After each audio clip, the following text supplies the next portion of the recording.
இன்னைக்கு என்ன பார்க்க போறோம் பார்த்தீங்கன்னா பழங்குடியினர் பத்தி பார்க்க போறோம். இப்போ லேட்டஸ்டா நடந்த குரூப் 1 எக்ஸாம்ல வந்து இந்தியாவில் உள்ள பழங்குடியினர்களை பத்தி கொஸ்டின்ஸ் கேட்டிருந்தாங்க. 2 கொஸ்டின்ஸ் கேட்டிருந்தாங்க.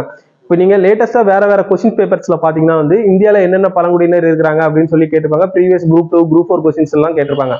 இதுல முக்கியமா நம்ம இன்னைக்கு என்ன பார்க்க போறோம்னா தமிழ்நாட்டில் என்னென்ன பழங்குடியினர் இருக்கிறாங்க அப்படின்னு சொல்லி பார்க்க போறோம். இப்போ தோடர், இந்த தோடர் வந்து எந்த பழங்குடியினர்? இவங்க இதுல இருக்கிற எல்லாருமே வந்து தமிழ்நாட்டு பழங்குடியினர் தான். இந்த பழங்குடியினர் வந்து எந்த பகுதியில வாழ்றாங்க அப்படின்னு சொல்லி அந்த மாதிரி கொஸ்டின்ஸும் நம்ம கேட்குறாங்க. அப்ப இந்த தோடர் வந்து நீலகிரி மலைப்பகுதியை சேர்ந்தவங்க பழங்குடியினர். அடுத்து கோடர், இவங்களும் நீலகிரி மலைப்பகுதியை சேர்ந்தவங்க.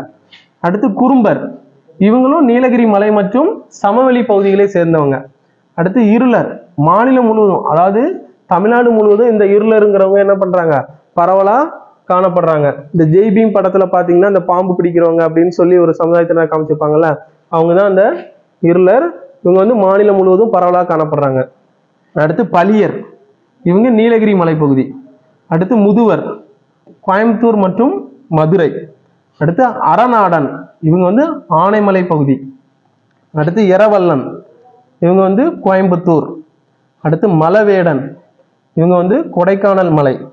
அடுத்து மலையாளிகள், இவங்க வந்து ஜவ்வாது மலை, பச்சை மலை, ஏற்காடு, கொல்லிமலை. சரிங்களா? இப்ப நம்ம நீங்க நிறைய படிச்சிருக்கிறது என்ன படிச்சிருப்பீங்கன்னு பாத்தீங்கன்னா இந்த தோடர் படிச்சிருப்பீங்க அல்லது இந்த இருளர் படிச்சிருப்பீங்க. இதுக்கப்புறம் நீங்க வந்து இதுல வேற எதுவுமே படிச்சிருக்கேக்கு வாய்ப்பு இருக்காது. அப்ப இந்த தோடருங்கிறவங்க நீலகிரி, அடுத்து கோடர், குறும்பர், இருளர், பலியர், முதுவர், அரணாடன், எரவல்லான், மலவேடன், மலையாளிகள், இவங்கெல்லாம் வந்து தமிழ்நாட்டை சேர்ந்த பழங்குடியினர். இப்ப இவங்க என்ன கொஸ்டின் கேட்கலாம், கீழ்கண்ட யார் தமிழ்நாட்டு பழங்குடியினர் அப்படின்னு கேட்கலாம், அல்லது இவங்க வந்து தமிழ்நாட்டுல எந்த பகுதியில வாழ்றாங்க அப்படின்னு சொல்லி கேட்கலாம்.